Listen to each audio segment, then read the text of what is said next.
Right. What should you do if a guy likes you and you like him, but nothing happens on both ends? I'm nervous to ask him out.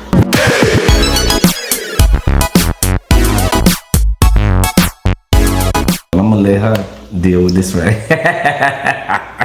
Number one, have you prayed about it? Did you go to God and say, God, is this the husband you have for me? Have you consulted your father first? These are the prerequisites before you even think about entering into approaching somebody, going out with somebody. God, am I wasting your time, the purpose you have for my life, and then wait for God to answer you? Secondly, you don't approach.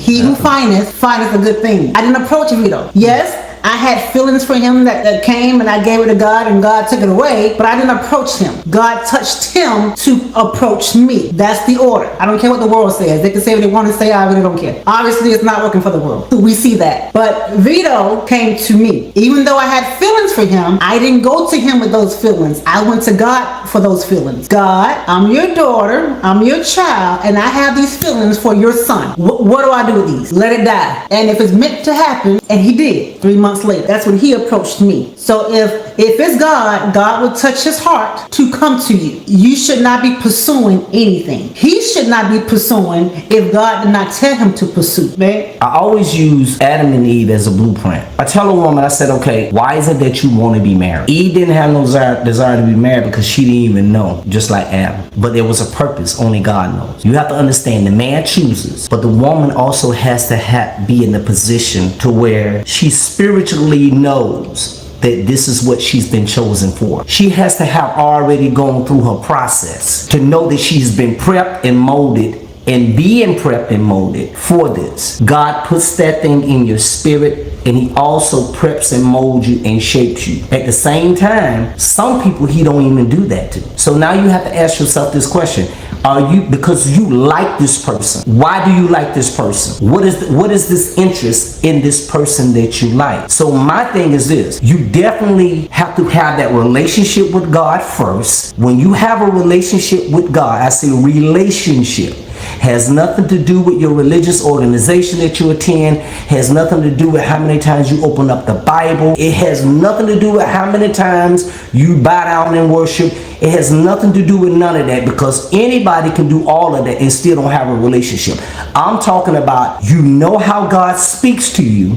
You and God has developed this one-on-one connection where you know how he deals with you, you know how he speaks to you, you know the things that what God don't want you to do and what God don't want you to get participated in. So it's all about your relationship with God. That's the first thing I want to say. Where is your relationship with God?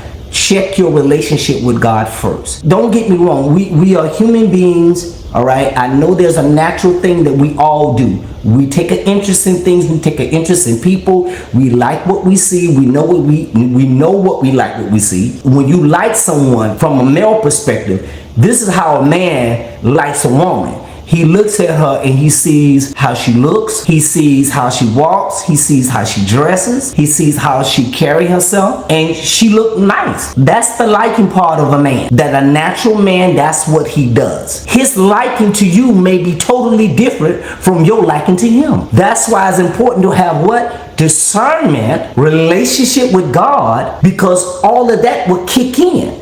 And then the Holy Spirit would say, you know why he like you? Because this is what you had on today. You know why he like you? Because this is what you look like today. This is how you presented yourself to this person. Men think differently. Listen, men who don't have a relationship with God thinks differently from a woman who do have a relationship with God. And even men who have a relationship with God may think differently from a woman who has a relationship with God. Men have to be consecrated.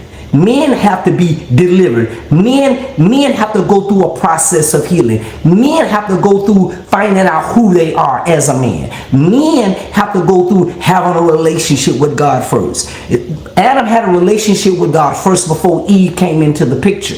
Before Eve was even created out of Adam, Adam was already here. He had already developed this relationship with God before even God said it is not good for you to be alone. So what you have to ask yourself a question is, my liking him the same as him liking me? And all of these things will transpire, or all of these things will come into, and the answers will come if you go before God and say, God, what is this? Why is it that I'm attracted to this person? Why do I like him? What is the purpose of me liking him? Is this flesh? Is it because of what I assume what he looks like, or him looking like a certain way? Does it articulate to how his heart really is? Because he may look nice, may dress nice, but is his heart tore up? You know, all of these things must be asked when you're talking about someone liking you of the opposite sex. You have to ask these questions, because if you don't ask these questions to God, and you don't have a relationship with God, first of all, you're going to go ahead and give yourself to that person just because they like you. That person, a man knows exactly what to say. Listen, an immature man who don't have a relationship with God knows exactly what to say to a woman in order to appease her, or to really, per se, get her guard down, or for her to operate in her emotions. Any man can do that. But you have to understand that his liking you may be different from you liking him. I say it may be. Or your liking may be different from what he liking you. So you have to have that relationship with God in order to say, okay, God, I need for you to dissect this thing up under your spiritual microscope. You tell me, why is it that I like him? And I guarantee you, God will give you an answer.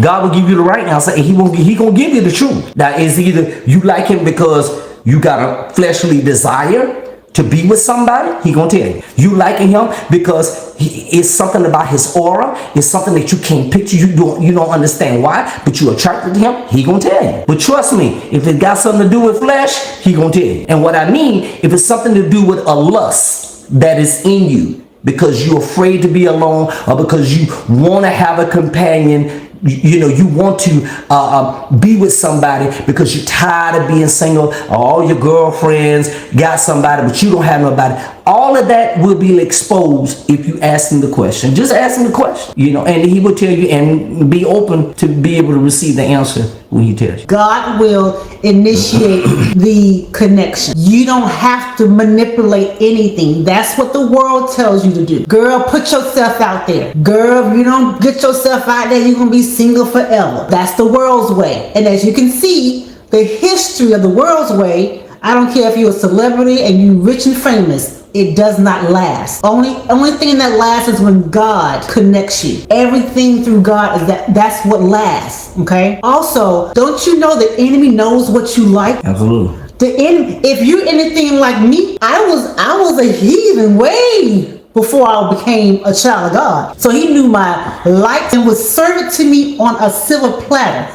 What you think about, you attract. There was this guy, this was even before, this was after Christ. There was a guy, I was like, he is so attractive. Every time I looked outside, he was mowing the lawn. Every time I turned around, I saw him. And I could have easily said, you know what, because he keep on being there, Lord, and I done prayed, that must be my husband. God said, no, that's what your flesh is yearning for. Your flesh wants what your flesh wants, and it will attract it. Whatever a man thinketh, so is he. You think it, there it is. Even now, especially with the Facebooks and social media, you can't say anything. You want some lotion? Oh, there it is on your feed.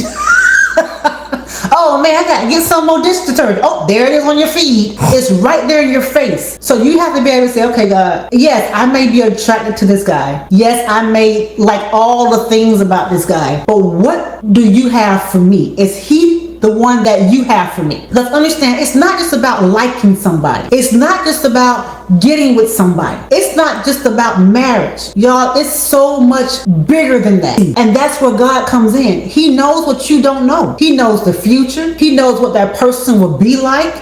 You know, when you first meet somebody, oh, they real nice and sweet. But then all hell break loose when you're with them for a long period of time. And then people around here, they end up getting killed over somebody they thought was real sweet. So you have to take it very seriously when someone says, girl, ain't no big deal, just approach them. So now you done got your heart intertwined with this person that God never intended for you to be with. And now you're going through hell, and now you're crying, and now your heart's broken, and now you're going through. All because we will not trust God and let God be the one. I'm telling you, when God told me to stop dating, who does that? The world do not tell you to stop dating to find. Stop dating, girl, to find your husband. Girl, don't date no more than you. It doesn't even make sense. That's how God operates. Lean not into your own understanding. It's not supposed to make sense. All God tells you to do is trust him. and lean. Don't try to understand because it's hard to understand with this flesh. But it wasn't until I obey God and stop dating, he sends my husband. That's so opposite from what the world tells you. The world says, girl, go after what you want, girl. Go get your man, girl. And that man right here end up being a monster later. You gotta be careful. It's not just about getting in a relationship. Marriage is an assignment. And if this assignment is not meant for you, you better leave it alone. It's not as easy as you may think. You always want to be chosen. I'm telling you, I have seen people go through. It is not easy. So everyone wants to be married, but people don't want to go through the work. And you got to understand, people evolve. Some for the good, some for the bad. And if God has not put you together, the challenges and the struggles that will come with it, you will have a foundation. You will not stand. So everyone that comes to our channel, we talk opposite from where the world talks. We don't talk about, girl, go over and do your thing and do this and do that. No, if it's not lined up with what God is telling us, we can't promote it. So yes, you have peer pressure. You may want to also check your circle because there's nobody in my circle that's going to tell me, girl, you need to pursue. Girl, you need to pursue. Check your circle. I have a small circle, but it's powerful, and they all have discernment and they have a relationship with God. If that circle ain't telling you to wait on God and they telling you to pursue, that's the enemy. Yeah. I ain't saying they the devil. They've been used. I'm just saying they being used by the enemy. Never obey and operate nor move on your emotional feeling when it comes to your flesh want to be satisfied. When you like something, think about it. I like steak.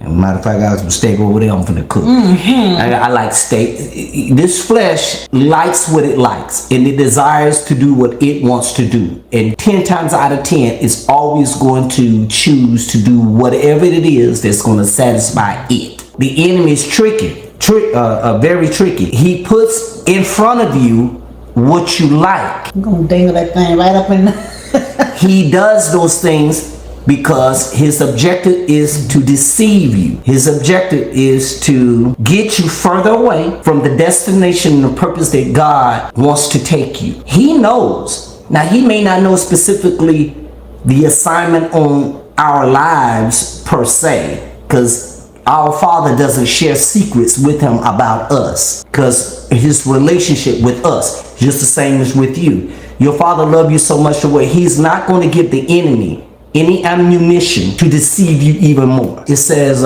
every man when he's driven by his own lust and enticed when lust has been conceived, it bringeth forth sin, and when sin is finished, it bringeth forth death. You are pulled away by what you lust after, what you like, what really what you gravitate to. So the enemy knows that. You got to remember, in your circle with the girls that you deal with, I'm pretty sure y'all talked about what type of guy that y'all like. You don't think he was present? You don't think he was sitting there listening? Of course he was. Dangle that in front of her. Put that very one in front of her. This is a spiritual warfare that we're fighting. So in your group, in the girlfriends who you be with, I'm pretty sure you guys have talked about this.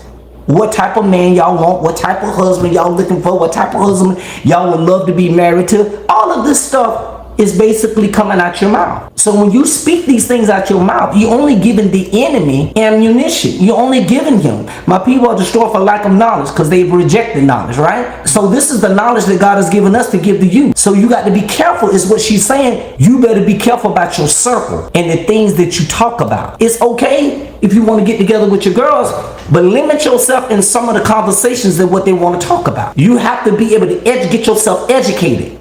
You have to get yourself educated with your relationship with God on how God operates when it comes to relationship, when it comes to marriage, when God prepares the husband, when God prepares the wife. When you do that, now you are equipped. So when you are in the circle of these people who are talking ignorantly, they don't know, they just running their mouth, you don't have to participate in that conversation. You just sit back and say, girl, do you have anything to say about that? I ain't got nothing to say. Y'all go ahead and talk. Because you understand the importance of not giving the enemy no ammunition and giving the enemy the advantage of knowing what your weakness is. He already knows, especially if you already spilled that out your mouth. He listens and he hears that. That's how he's able to tempt us in areas. But when every man when he is tempted of his own lust. His own lust. Not what somebody forced him to do, something that he made a decision to do. So you have to understand that your circle, you got to be very careful about the people who you surround yourself with in this walk of singleness, and you want to keep yourself. You want to keep yourself holy. You want to keep yourself. You got to be careful with who you hang around with. Thank you to everyone that came out today and say hi and hung out with us. We pray that you guys have an amazing rest of the week, and we will see you guys on the next video. Absolutely. Peace out, everybody.